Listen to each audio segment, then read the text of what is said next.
It has happened too many times that I followed your speech and then all of a sudden there was no papers in front of me, only to find out that you were holding on to it. But anyway, so I want to say thank you for inviting me here today. It's great to be here.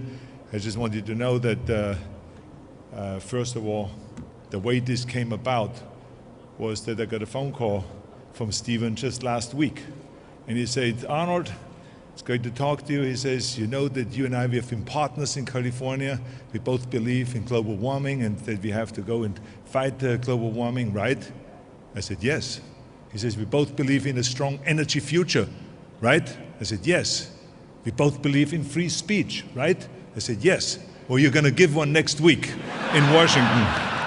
So this is how this thing came about. I just wanted to know. I mean, this is the way he is. He lures you in. But anyway, it is great to be here today and to be with all of you. And the amazing things that are going on right now all over the world. And we have all seen the massive demonstrations in streets and in the squares of Tunisia, of Egypt, Libya, Yemen, and all over the Middle East.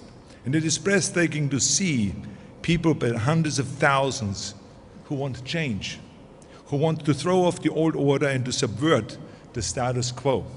And it is fascinating of how rapidly the debate in the Middle East shifted from could the people really rise up to could the rulers hold on. And then when the demonstrations reached a critical mass, the old structure gave away.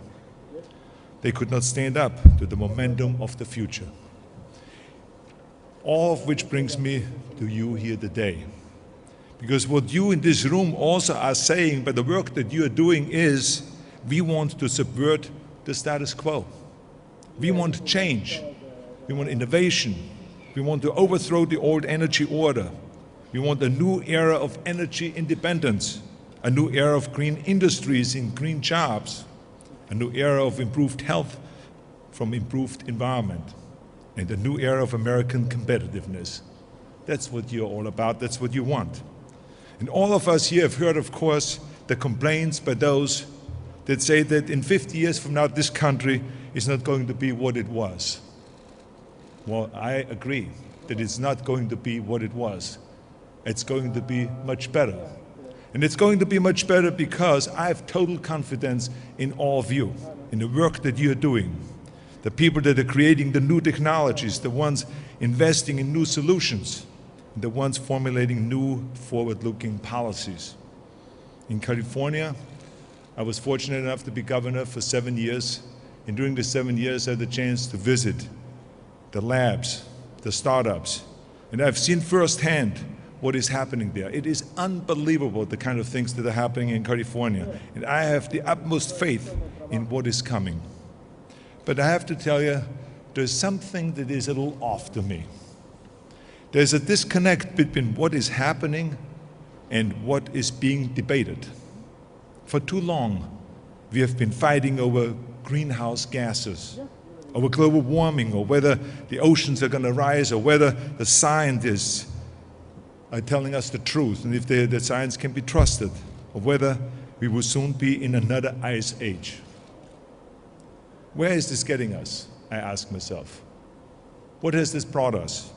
It reminds me so much on the first days and weeks and months when I came over to America in 1968 about bodybuilding, the sketchy image that it had. It reminded me so much of that. It had such a weird image that even the biggest Hollywood stars that were working out every day, like Clint Eastwood, Charles Bronson, and Kirk Douglas, didn't admit they were working out because they didn't want to be associated with the bad image of bodybuilding, of people with the skimpy bathing suits, or that working out in those dungeons and popping 200 liver and yeast pills a day. They didn't want to be associated, so they always said we were born like that. We were born with a body like that. Because they knew that people literally believed that bodybuilding will make you muscle-bound, stupid, narcissistic, and gay. So imagine, so of course we realized very quickly that we needed to change bodybuilders' whole perception. So we began to use different words. We didn't say bodybuilding anymore. We started saying pumping iron.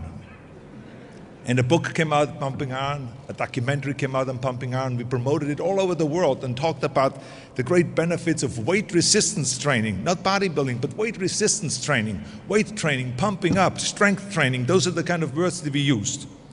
We started talking more about the health benefits and how it improves your performance in sports and how it makes you a better athlete and so on. And research began to show that it reduces depression, and it has other medical benefits like building bone density, decreasing various diseases, and providing other great benefits like weight control, more energy, and so on. As a matter of fact, it was so good that it can make you actually a movie star or a governor of the state of California.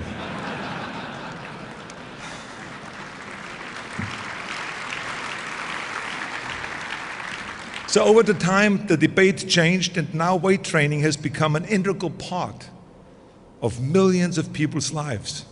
As a matter of fact, today, you can look wherever you want and there's a gymnasium. Every street corner in a town has a gymnasium. Every hotel has a gymnasium. Every YMCA, every WCA, every high school, every college, every military base, every fire station, everywhere there is weight training facilities. As a matter of fact, today, totally normal people talk about their abs and their pecs and all of those things. Stephen, how are your glutes? I think your glutes need a little bit more work. Anyway, people had been stuck on the old narrow perception of bodybuilding. They were stuck on that. And today, in the same way, we are stuck on global climate change. Let's face it, if we haven't convinced the skeptics by now, we are not going to. So unless there is something drastic happening like the North Pole breaking off and floating up on the North Shore of Long Island, let's just move past the old arguments, I say. Let's move past where Democrats and Republicans disagree on, and let's move to areas where they agree on. We need both parties to create an energy future. You can't do it with one party alone. It is very important to bring everyone together. Let's move forward. There are powerful and convincing reasons to go green besides the science. All the recordings? Let's bring everyone together just like we did in California. For most Americans, the biggest problem that the nation is facing is the economy and jobs. They don't believe that their children will have a higher standard of living. And you know something? They won't with the status quo of the old economy. The people need a new vision of what is possible. And you in this room have this vision. This is what this conference is all about. From my experience in California, it is absolutely clear that a green economy is the way to keep America competitive abroad and to provide economic growth and jobs at home. And this is not ivory tower thinking. This is not environmental ideology. This is a fact. Green jobs are the largest source of growth in California. As a matter of fact, in the green sector, the job growth is 10 times higher than in any other sector. In California, we are building the largest wind farms in the world. We are building the biggest solar power plants in the world, bigger than in China or in Spain or in Portugal and any of those places. I'm all pumped up. Everywhere you look, there's green action in California. There's been new batteries being developed, electric cars are being built, hydrogen cars, hybrid cars, and the list goes on and on. As a matter of fact, there are companies now like SolarCyme that convert algae into fuel. Algae into fuel that is 90% cleaner than oil. Think about that. 90% cleaner than oil. And the Navy has already taken delivery of its first shipment of algae-based jet fuel. The Navy. So we're not talking about some environmental weirdos, we're talking here about the Navy. In fact, the United States Navy has set a goal of running half of its fleet on renewable fuel by the year 2020. When the United States Navy takes on a goal, you know it's going to happen, because that's a follow-through organization. So I want to say congratulations to the Navy for thinking into the future.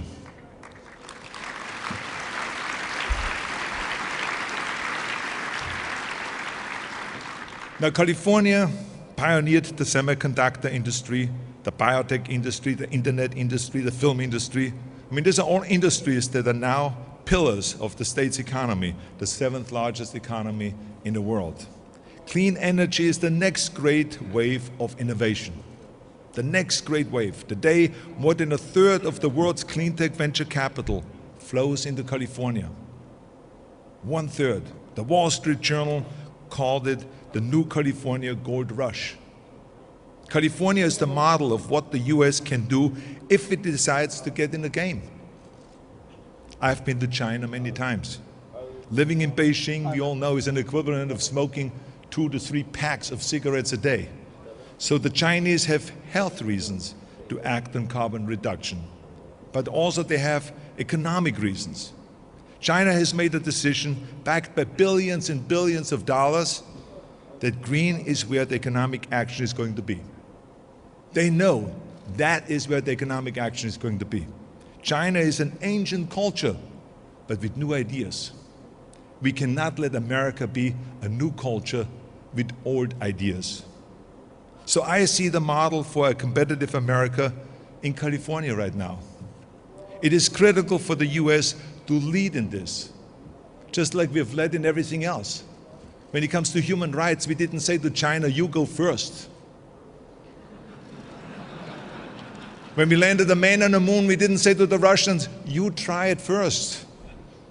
When we developed the computer, we didn't say to the Japanese, why don't you do it first? No, we led. We were number one. And this is what we need to do also in green technology. What American, Republican or Democrat, would disagree with that? Here's something else everyone agrees on. People may not agree on global climate change, but they agree that our national defense should not be compromised by oil. Our homeland security should not be compromised by foreign oil. In recent weeks, we have seen the spiking in oil prices. I mean, it's crazy. There's a riot in the Middle East, and all of a sudden the oil price goes up. And then we hear that Gaddafi is dead, and the oil price drops. Then we find out a few hours later that Gaddafi isn't dead, and the oil price goes up again. I mean, why should a dried-up little country like Libya with a crazy dictator play havoc with America's economic security?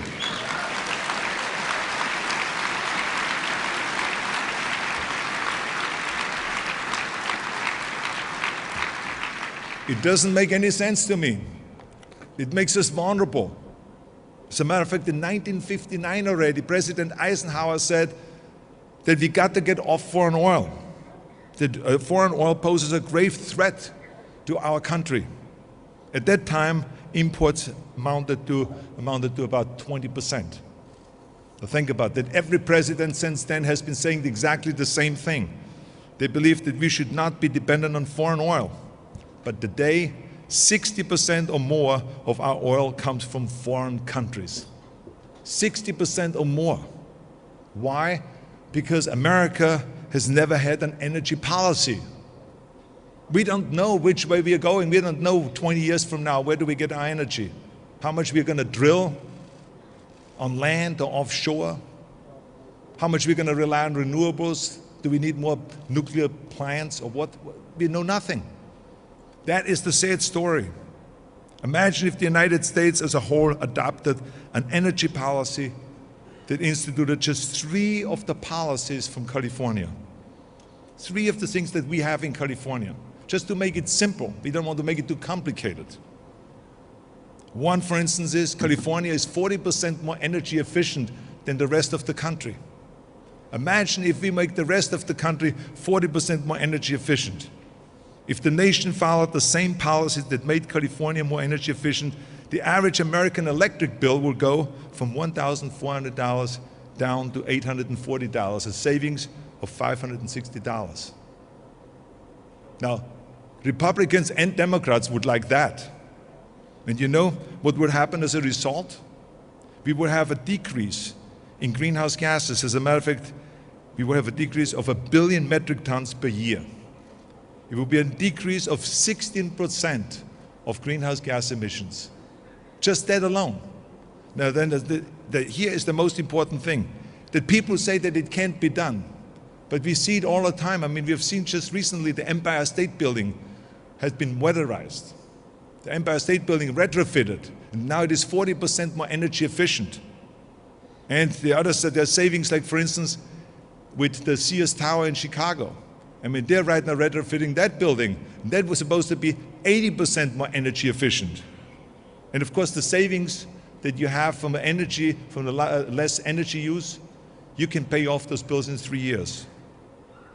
I asked German Chancellor Merkel when we had a meeting last year, I said, how come that the whole world has this recession and the whole world is suffering because of job losses and all those things, and you in Germany, all of a sudden, you had the gain, economic gain, and you also brought the jobs back.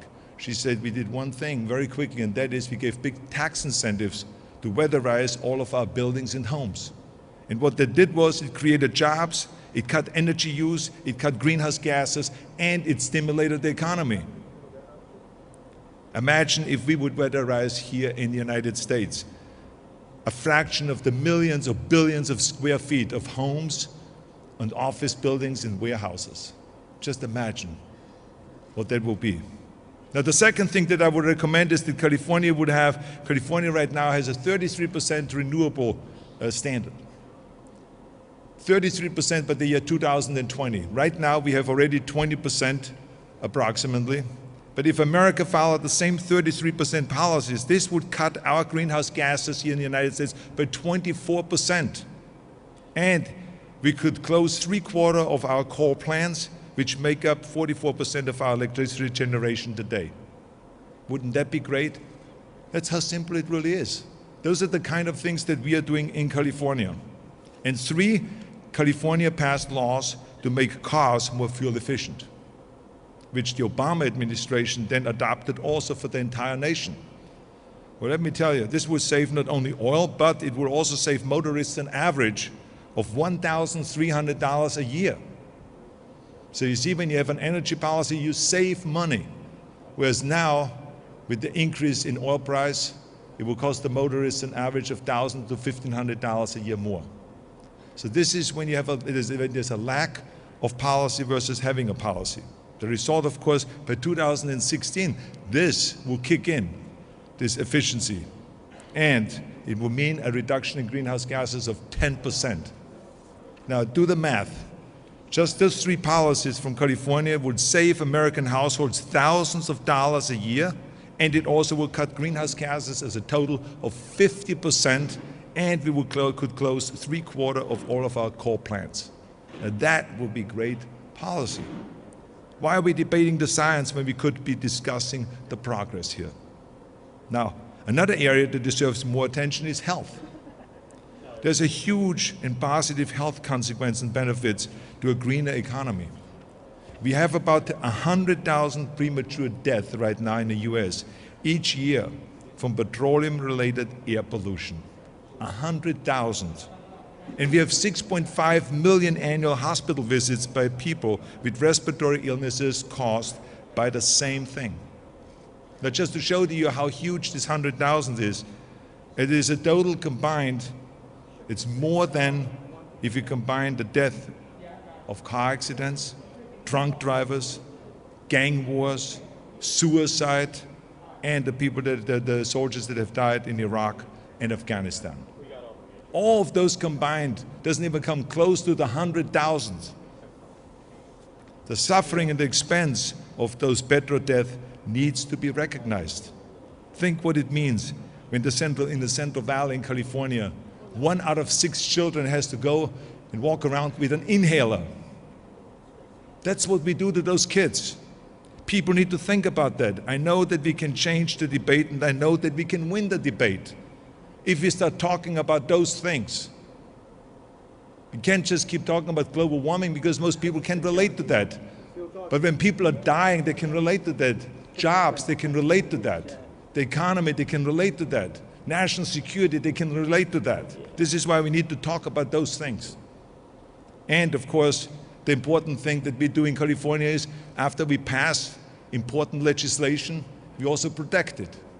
Because it's very important to recognize that at any given time the old order rises up and want to undo our environmental progress. And I always said from the beginning when I ran for governor in 2003 that if the special interests push me around, I'll push back. And that's exactly what we have done. Last March, we had an epic battle when the forces of the status quo tried to gut out our new environmental laws.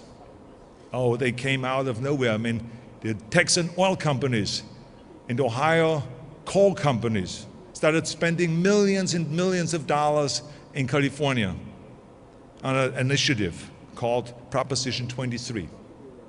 They trotted out all the old reasons why environmental laws are no good. That it will lose jobs and the economy will go down, it will be terrible, and California will fall into the ocean. But you know something? The people didn't buy in on the argument. As a matter of fact, the people recognized what they really wanted to do is continue polluting California. And so therefore, the people said, hasta la vista, baby, to all of those coal and oil companies, and they terminated them 61-39.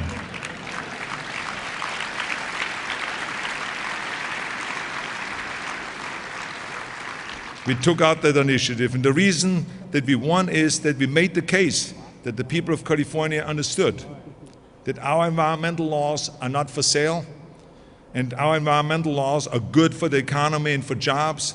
Our environmental laws are good for national defense, they're good for the health of the citizens of our state, they're good for saving money, and they're good for the future.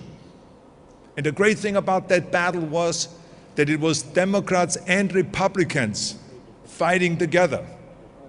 And I'm mentioning that because so many times we hear that the Republicans would derail any kind of environmental progress or energy progress and so on and so forth.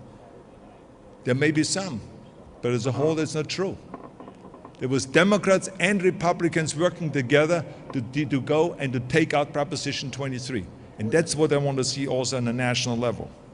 Finally, a major reason that we should transcend the old argument about global warming is you in this room.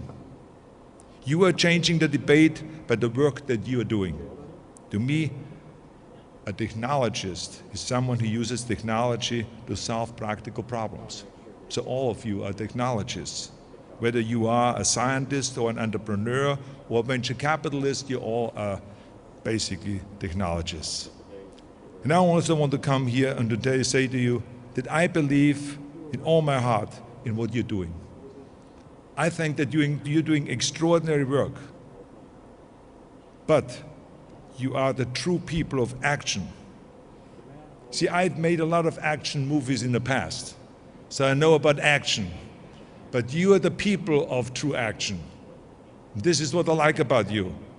You are here to work hard to overthrow the old order and to transform the world. So I have the utmost respect, and this is why I wanted to come here today. I want to give you a little quote of Conan the Barbarian, which is a movie that I did more than 30 years ago. Conan was asked, what is best in life?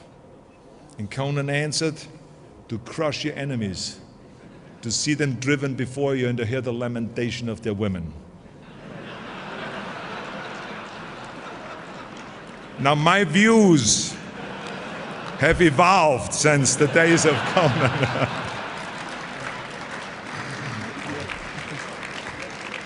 But the point that I'm making is that Conan was not big on philosophical arguments or navel-gazing or complaining. He believed in action, just like you do. He believed in action just like you do. So I want to say thank you to all of you for the actions that you're taking. Thank you for the great work that all of you are doing. And thank you for the changes that you're beginning to bring about here for the good of this nation. And I want to say thank you to our Secretary Stephen Chu for his great leadership. Thank you very much, and I'll be back. Thank you.